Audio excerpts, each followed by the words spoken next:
construct reliability and validity. Lihat dari quality criteria, construct reliability and validity. Itu diklik yang di bawah. Ya Pak. Oke. Ini sebenarnya bisa kita besarkan Cronbach alpha. Nanti ada tanda cross gini warna hitam. Itu bisa kita drag kayak Excel gitu. Bisa kita besarkan.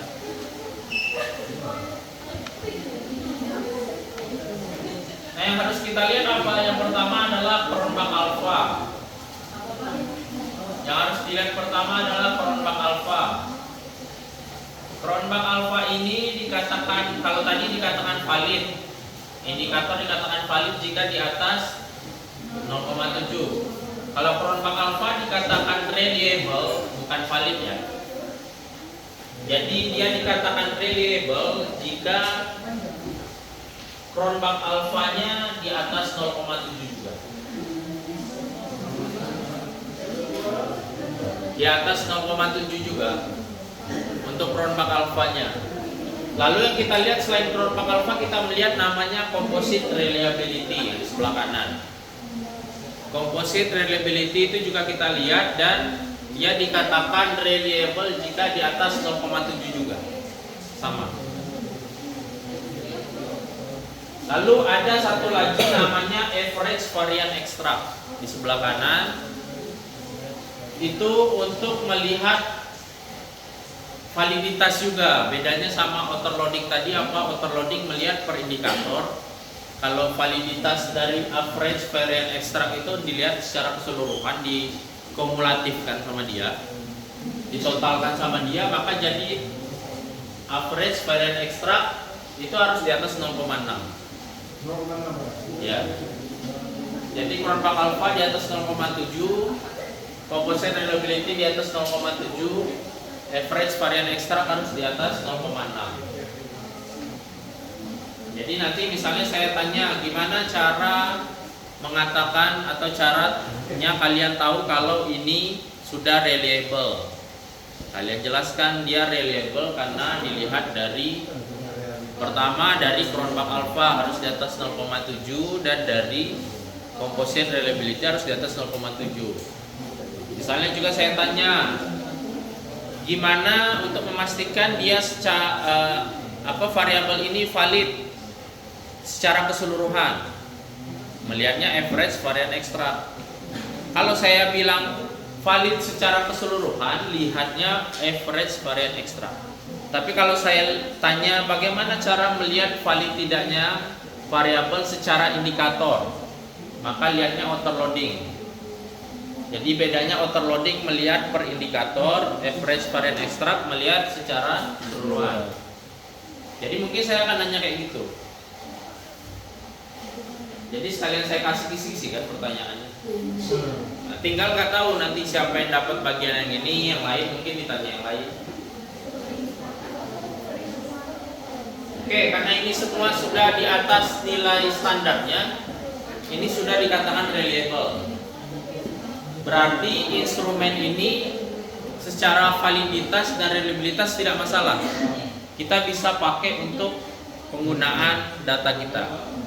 Tapi kalau data di sini merah, belum di atas nilai standarnya, gimana caranya mau nggak mau harus bisa tidak merah. Pilihannya adalah pertanyaannya dihapus. Pilihan berikutnya adalah ngambil data ulang. Pokoknya caranya dia harus bisa hijau. Dia tidak bisa lanjut ke step berikutnya kalau ini tidak hijau. Jadi nanti kalau kalian nulis skripsi artikel jurnal, kalau dia belum valid, belum reliable, nggak bisa lanjut ke pengolahan data berikutnya. Nah, oke, untuk ini sudah. Selanjutnya adalah kita melakukan yang namanya pengujian hipotesis. Kita sebelumnya kan sudah bilang di pengembangan hipotesis kan kita sudah bilang H1 kita misalnya kepuasan kerja mempengaruhi komitmen atau berpengaruh positif terhadap komitmen, atau variabel lain brand ambassador mempengaruhi keputusan pembelian. Kemarin kan sudah kita rumuskan semua kan hipotesis kita. Nah, Sekarang tugas kita adalah menguji benar nggak yang kita bilang itu. Brand ambassador tuh benar nggak bisa mempengaruhi keputusan pembelian. Kepuasan kerja misalnya benar nggak mempengaruhi kinerja. Kalau dia tidak terbukti, maka tidak bisa kita katakan hipotesis kita benar atau tepat, karena berarti tidak adanya pengaruh antara variabel independen ke dependen. Nah, caranya gimana? Caranya adalah kita balik lagi ke sini, kita klik latihan 3 yang di sebelah PLS algorithm. Dia akan balik lagi ke dalam kanvas modelnya. Lalu kita klik lagi calculate. Kalau tadi PLS algorithm, kalau sekarang namanya bootstrapping. Untuk kita kliknya, uji hipotesisnya dengan bootstrapping. Oke, bootstrapping ini oke semua, jangan diapa-apakan, tetap saja dengan seperti ini. Lalu start calculation. Maka dia akan menjadi seperti ini. Kita akan lihat pertama dari pad coefficient. Ini pad coefficient ini sebenarnya ini. Nah, yang kita lihat itu apa? Yang kita lihat dari pad coefficient ini adalah hasil yang kita lihat itu, kita lihat dari T statistik dan P values. Di atas ini ada T statistik, di sebelahnya ada P values. Oke. Kita lihat pertama untuk K ke KG. Jadi variabel K itu mempengaruhi KG kalau di kiri itu kan. Ada variabel K mempengaruhi PKI, variabel KK mempengaruhi KG, variabel KK mempengaruhi PKI, dan variabel PKI mempengaruhi KG.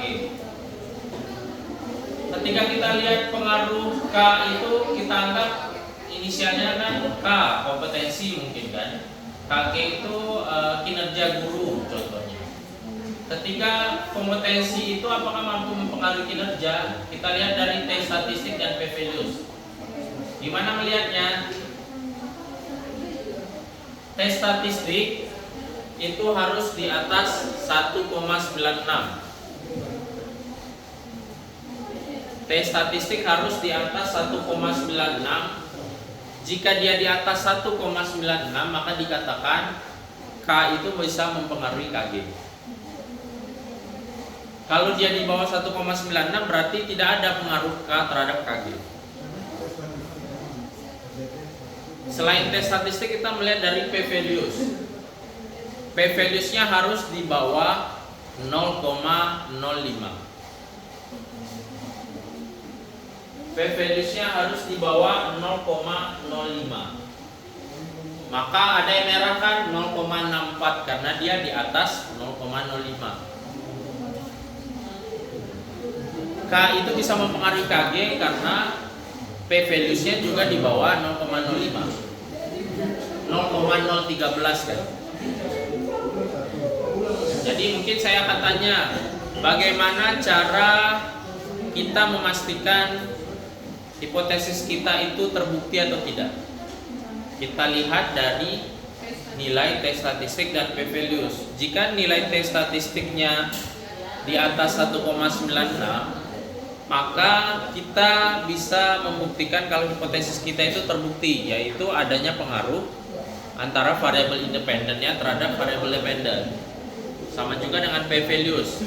Ketika P values-nya di bawah 0,05, maka dikatakan ada pengaruh antara variabel independen dengan variabel dependen kita, yang berarti hipotesis kita terbukti. Karena hipotesis itu kan seperti yang saya bilang, dugaan sementara. Yang namanya dugaan itu harus kita uji. Kalau kita sudah uji benar, berarti hipotesis kita terbukti. Kalau misalnya ternyata tidak ada pengaruh setelah kita uji, berarti hipotesis kita kan tertolak. Ternyata dugaan kita salah. Nah, pertanyaannya adalah, kan ada yang merah tuh, berarti hipotesis kita salah. Kita berani memberikan hipotesis KK itu mempengaruhi PKI, ternyata dalam kenyataannya tidak. ternyata tidak adanya pengaruh. Apakah ini salah seperti validitas tadi? Apakah ini harus dihapus? Jawabannya tidak. Beda sama validitas sama reliabilitas. Kalau dia merah dia harus dihapus. Kalau ini kalau dia merah tidak harus dihapus. Kenapa? Inilah yang namanya ilmu pengetahuan. Nah nanti kalau di artikel atau di skripsi di bab 4 ada namanya pembahasan. Setelah hasil itu ada namanya pembahasan, bab pembahasan. Nanti kalian harus bisa ceritakan kalau ternyata ada hipotesisnya yang merah, kenapa bisa merah? Kenapa bisa tidak ada pengaruh? Kita baca dari literatur kok semua bilang berpengaruh, kok ternyata di kita tidak berpengaruh. Nanti di skripsi atau di artikel harus dicari tahu gimana. Kita harus kasih alasan pendapat kita, kenapa dia bisa tidak terbukti, tidak ada pengaruh. Caranya gimana? Kita bisa melakukan observasi atau wawancara kepada responden kita. Kenapa sih? Misalnya kita punya hipotesis pengaruh brand ambassador terhadap keputusan pembelian. Ternyata tidak ada pengaruh brand ambassador terhadap keputusan pembelian. Kita tanya, kok bisa tidak ada pengaruh antara brand ambassador dengan keputusan pembelian? Ternyata mungkin jawabannya, saya membeli bukan karena melihat brand ambassador, saya membeli karena lihat kualitasnya, karena lihat faktor lain misalnya. Atau saya tidak melihat adanya pengaruh brand ambassador karena misalnya brand ambassadornya ini kontroversial misalnya, punya hal-hal negatif. Jadi mau dia promosi sekuat apa, tapi saya tidak tertarik karena dia itu tidak memberikan pengaruh positif. Bisa jadi misalnya brand ambassadornya pas di kontrak dia melakukan skandal misalnya, jadi kan wajar tidak ada pengaruh kan. Nah kayak gitu, maksudnya kalian harus bisa ngasih alasan nanti saat deskripsi atau di artikel jurnal kalian harus bisa ngasih alasan kenapa dia bisa tidak ada pengaruh. Bisa jadi memang tadi ada faktor lain yang mempengaruhi sehingga yang ini tidak bisa mempengaruhi. Misalnya contoh juga kepuasan kerja ternyata tidak selamanya mempengaruhi kinerja. Orang yang puas kerja belum tentu kinerjanya meningkat. Kenapa? Karena orang yang puas kerja, maksudnya dia puas di dalam bekerja, salah satunya kan misalnya puas kepada gaji yang didapat. Dia puas nih, tapi dia masih, kalau memang dasarnya orang ini malas, dia tetap males gitu mau digaji sebesar apapun. Bisa jadi faktor untuk bisa mempengaruhinya itu dari hal yang lain. Nah, saya misalnya kemarin mungkin kita pernah belajar di semester yang lalu, saya mencoba memotivasi kalian dengan ngasih poin bagi yang aktif diskusi gitu. Tapi bisa jadi ada yang tidak tertarik dengan itu, makanya dia tidak ada poin aktifannya. Ya dia mungkin hanya sekedar yang penting saya lulus sajalah. Ngapain saya cari nilai A, dengan nilai B saya juga bisa lulus. Mungkin ada yang punya pikiran kayak gitu kan. Jadi responden kita bisa jadi punya pikiran yang berbeda. Kita melihat kayaknya harusnya ada pengaruh ini dengan ini, tapi responden kita mungkin punya alasan yang beda dengan kita. Nah itu yang harus dicari alasannya, kenapa itu bisa terjadi. Nah, alopet koefisien ini untuk melihat pengaruh variabel independen ke dependen. Sekarang pertanyaannya, kita kan ada variabel mediasi tadi di tengah. Gimana caranya untuk tahu ada pengaruh tidak antara variabel independen ke dependen melalui mediasi? Kalau ini kan baru independen ke dependen saja. Kalau mediasi kita lihat dari spesifik indirect effect. Nah, cara membacanya sama, lihat dari T statistik dan P values. Nah, kita bisa lihat dari sini kan. Caranya masih sama, lihat T statistik sama P values. Tapi kita bisa lihat dari indirect effect ini kan ada mediasinya kan, PKI ini kan mediasinya. Jadi KK ke KG lewat PKI, KK ke KG lewat PKI. Ya kan? Cara membacanya sama, T statistik harus lebih besar dari 1,96, harus lebih kecil dari 0,05.